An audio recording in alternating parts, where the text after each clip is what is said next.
ବନ୍ଧୁଗଣ, ହିନ୍ଦୁ ଧର୍ମ ଅନୁସାରେ ଗଛଲତା ଗୁଡ଼ିକୁ ଈଶ୍ୱରଙ୍କ ରୂପ ମନାଯାଏ। ସେଥିପାଇଁ ଗଛଗୁଡ଼ିକୁ ଆମେ ପୂଜା କରିଥାଉ। ସାଇନ୍ସରେ ମଧ୍ୟ କୁହାଯାଇଛି ମନୁଷ୍ୟକୁ ଗଛଲତା ଅକ୍ସିଜେନ୍ ପ୍ରଦାନ କରିଥାଏ।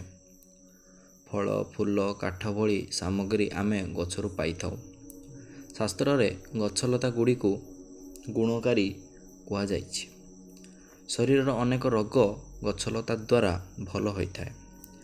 ଯେତେ ଗଛ ଅଛି ତାହା ମଧ୍ୟରୁ ଅଶ୍ୱତ୍ଥ ଗଛ ଅନ୍ୟତମ ଅଟେ। ଏହି ଗଛରେ ମା ଲକ୍ଷ୍ମୀ ଓ ଭଗବାନ ବିଷ୍ଣୁଙ୍କ ନିବାସ ହୋଇଥାଏ। ଆଜି ଆମେ ଜାଣିବା ଦୀପାବଳି ଦିନ କେଉଁ ଗଛକୁ ଛୁଇଁ ଆସିଲେ ଗରିବ ବି କୋଟିପତି ହୋଇଯିବ। 1. ପାରିଜାତ ଗଛ।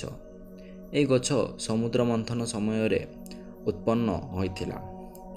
ଏହି ଗଛକୁ ଦେବରାଜ ଇନ୍ଦ୍ରଙ୍କ ନନ୍ଦନବନରେ ସ୍ଥାପିତ କରାଯାଇଥିଲା। ଏହି ଗଛକୁ ଭଗବାନ କୃଷ୍ଣ ମାନବ ଜାତିର କଲ୍ୟାଣ ପାଇଁ ଧରାପୃଷ୍ଠକୁ ଆଣିଥିଲେ। ମାନାଯାଏ ମଣିଷ ଶ୍ରାୟରେ ଯେତେ ଏହି ବଡ଼ ଚିନ୍ତା ଥିବା ଏହି ଗଛକୁ ସ୍ପର୍ଶ କରିବା ଦ୍ୱାରା ତାହା ଦୂର ହୁଏ। ଏହି ଗଛ ପାଖକୁ ଦୀପାବଳି ଦିନ ଯାଇ ଘିଅର ଦୀପ ଜଳାନ୍ତୁ।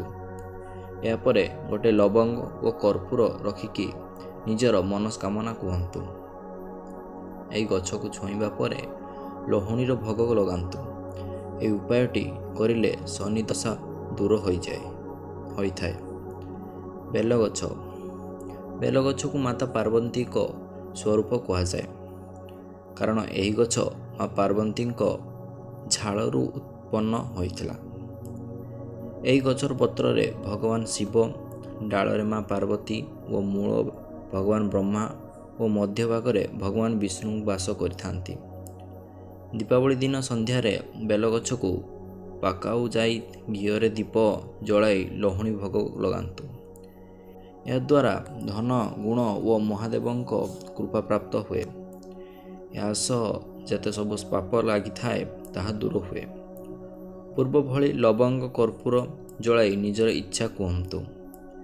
ମିଶ୍ରି ସହ କ୍ଷୀର ମିଶାଇ ବେଲଗଛ ମୂଳରେ ଢାଳି ଦେଲେ ବ୍ୟକ୍ତି କେବେ ବି ନିର୍ଧନ ହୋଇ ନଥାଏ।